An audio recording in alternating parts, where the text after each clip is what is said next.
Alors, dans la première question, donc, il faut montrer que A est un nucléophile. Donc, le composé A, c'est celui-ci, c'est un anion. Donc, on voit bien que ici, vous avez un site donc, qui est nucléophile. Et par définition, donc, un site nucléophile, c'est un site qui donc, aime bien les charges positives, donc qui possède des doublés non liants, qui peut être neutre éventuellement, ou qui est chargé négativement, donc comme c'est le cas ici. Donc, la partie O- donc, est un site nucléophile. Alors, dans la question 2, donc, on va engager le phénolate A dans une réaction de substitution nucléophile. Donc, on pourrait écrire directement le mécanisme. Alors, au niveau du mécanisme, donc, on a le nucléophile donc, qui est O-, donc, qui vient attaquer donc, le carbone électrophile donc, du dérivé bromé, donc selon une SN2, puisque ce carbone est primaire, et expulsion donc, du Br-. Donc, ce qui permet d'obtenir au final donc, le composé B, donc ici donc, le cycle aromatique, l'oxygène, lié à un carbone, un deuxième carbone, et au brome. Plus, bien sûr, donc expulsion du Br-.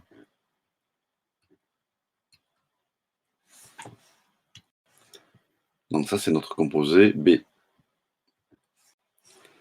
Alors, sur ce composé B, eh bien, il reste encore une fonction halogénoalcane qui n'a pas été utilisée, qui du coup va être utilisée dans la réaction suivante.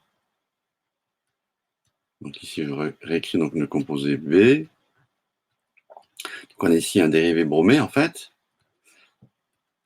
Donc plus, alors, Phi CH2, NH2, qui est une amine primaire, donc qui est un nucléophile.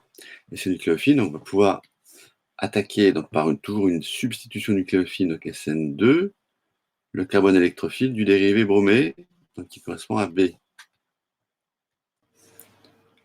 Donc pour donner en fait au final,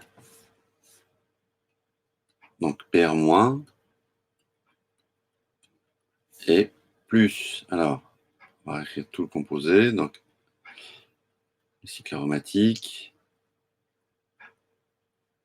donc la fonction hétéroxyde, puis donc sur ce carbone-là, donc, dernier carbone de droite, donc il est venu se greffer un atome d'azote, il se lie un atome d'azote, donc suivi de CH2 phényl. Donc l'atome d'azote étant chargé ici positivement. Donc on a perte assez rapide donc, du proton.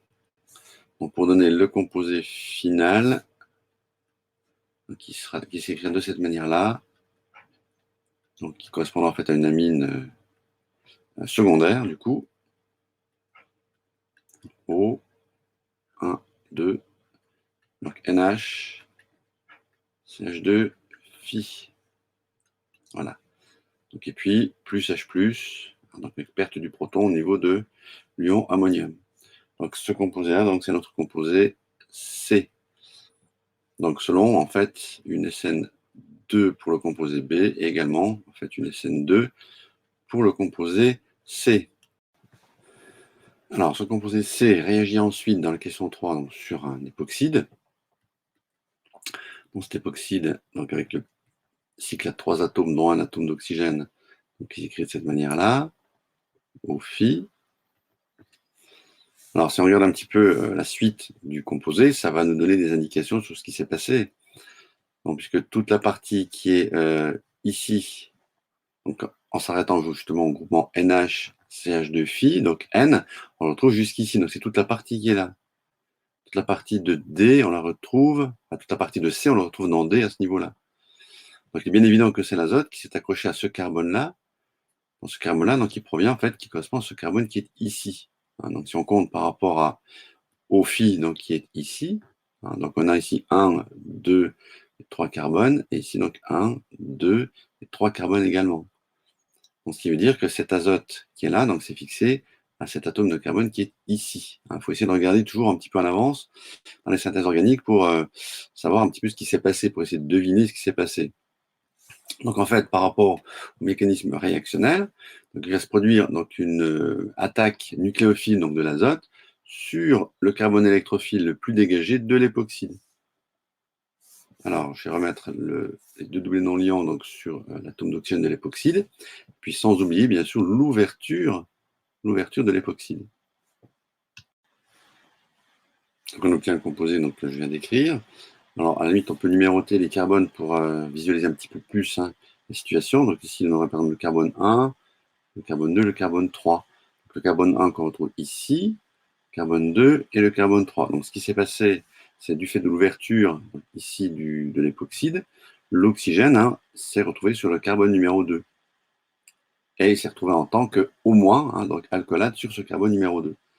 Et tout ce qui concerne carbone 3 et O-, eh bien donc là, ça n'a absolument pas changé. Ensuite, dernière procédure, dernière étape, donc, ce qui va se passer, c'est que le O-, donc il va se protoner aussitôt par une réaction acide-basique, donc il va reprendre donc, le proton ici de l'ion ammonium et le doublet liant NH redonné à l'atome d'azote en tant que doublet non liant.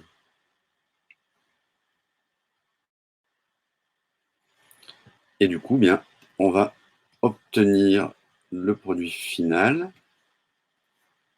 que je vais écrire ici, donc qui est notre composé D, et on a formé en fait ici, on voit une amine tertiaire. On est parti ici d'une amine secondaire, donc on a greffé, on a positionné, on a créé une liaison NC, donc ici, cette liaison NC qui est ici, donc on a transformé en fait une amine qui au départ était secondaire en une amine qui est tertiaire. Voilà. Alors, là, il suffit un petit peu de suivre juste le texte. Donc, la fonction phénol de D, donc, qui est la fonction qui est ici, donc la fonction phénol, donc, est déprotonée par la soude pour conduire à D'. Bon, donc là, il s'agit simplement d'une réaction acide-basique, présence de soude, H-, donc on va juste écrire l'équation, enfin la suite réactionnelle, donc réaction acide-basique, on va donc juste écrire le composé D'. Donc voilà le composé D', donc avec la fonction O-, la fonction phénolate, qui a été créée dans cette réaction acide-basique. Alors ce composé D' donc, va réagir donc, avec donc, le composé bromoester, donc le bromoester donc, qui s'écrit donc Br, CH2, C, et derrière on a un COOCH3, donc en fait c'est COOCH3. Donc c'est une fonction ester que l'on a. Alors, le carbone du dérivé halogéné donc, qui est ici, donc c'est un carbone qui est primaire. Le carbocation ne serait pas stabilisé par mésomérie, donc on peut penser plutôt directement une SN2. Donc on va pouvoir dessiner directement le mécanisme. Donc du coup, le O-, donc étant un nucléophile, va venir attaquer donc, le carbone électrophile du dérivé bromé, et puis expulsion du Br-, alors sur lequel donc, il faudrait que je rajoute les 3 doublets non liants. Voilà, donc pour obtenir en fait la molécule suivante, donc, il y a la molécule E, donc, dans laquelle on a fait la liaison entre donc, cet atome d'oxygène qui est ici et le carbone qui est là. Donc pour donner en fait cette liaison oxygène-carbone. Voilà, donc on aura donc, OCH2, donc le CH2 qu'on avait ici, donc suivi de tout le groupement ester, donc COOCH3. Donc on retrouve ici, donc à gauche du composé E. Voilà, et sans oublier le nucléofuge, donc, qui est en fait donc l'ion bromure, l'ion Br-. Alors, dans ce type d'exercice de chimie organique, il faut toujours être guidé par les réactions ultérieures. Donc, ça peut donner des indications donc, sur ce qui s'est produit. Donc, en l'occurrence, vous voyez que tout le groupement qui est là, donc on le retrouve bien successivement ici dans le produit final, qui est le composé F. Donc, voilà, on peut être guidé, en fait. Il faut toujours avoir un coup d'avance, en quelque sorte, en chimie organique. Regardez les réactions ultérieures, ce qui se passe après. Ça peut donner des indications sur les réactions antérieures. Alors là, il suffit, donc d'après la question, de déterminer juste la configuration du carbone de donner une configuration S, donc S carbone asymétrique. Donc en fait, hein, il suffit de placer le OH en arrière. Donc je ne vais pas réécrire la totalité de la molécule. Donc on aurait ici, alors, N, donc CH2, CH, CH2, au phényl. Ici, donc, on aurait l'hydrogène donc, devant, le phényl, le groupement OH donc, derrière. Donc, ce qui donnerait en termes de classement, dans le classement CIP, donc le OH en numéro 1. Ensuite, ici, on aura un carbone et un carbone. Donc, il faudra aller un cran plus loin. Donc, au rang 2, on aurait donc un oxygène et 2 hydrogènes. Ici, un azote et 2 hydrogènes. Donc en fait, le groupement qui est prioritaire, donc c'est l'atome d'oxygène par rapport à l'atome d'azote au rang 2. Donc du coup, on aura A, B et C. Donc on tourne dans le sens horaire, mais comme l'hydrogène est devant, donc on a bien un carbone asymétrique qui est de configuration S.